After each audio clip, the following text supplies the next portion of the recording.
Ako, ang sarap ng ating escabeche pag ganitong luto, guys. So, ang sarap talaga. Malinamnam yung ating isda. So, una guys, pinaprito ko pa yan. Tapos, make sure yung ating pagprito hindi masyadong crispy para malambot na siya.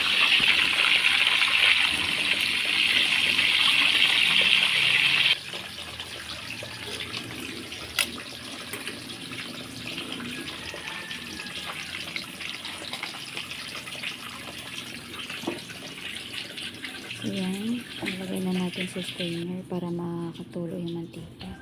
And then guys, bawasan natin yung natirang mantika kasi napakadami lang.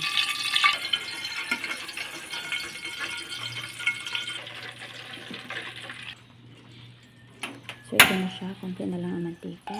So, lagyan na natin yung ito. So pinasama natin yung ito para isahin. Yung iba kasi hinuhuli yung sili sa akin dire-diretso na.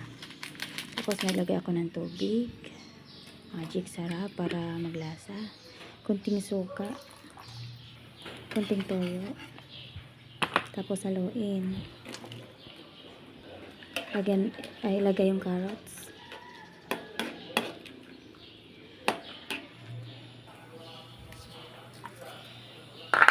and then yung asukal, kaya na mag-estimate.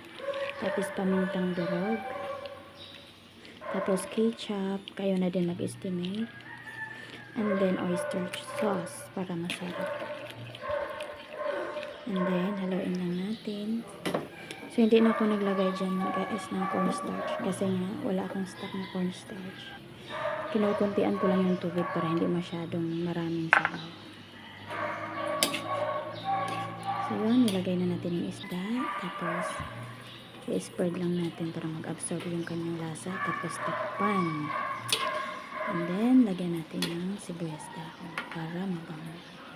At nakakatakam kainin.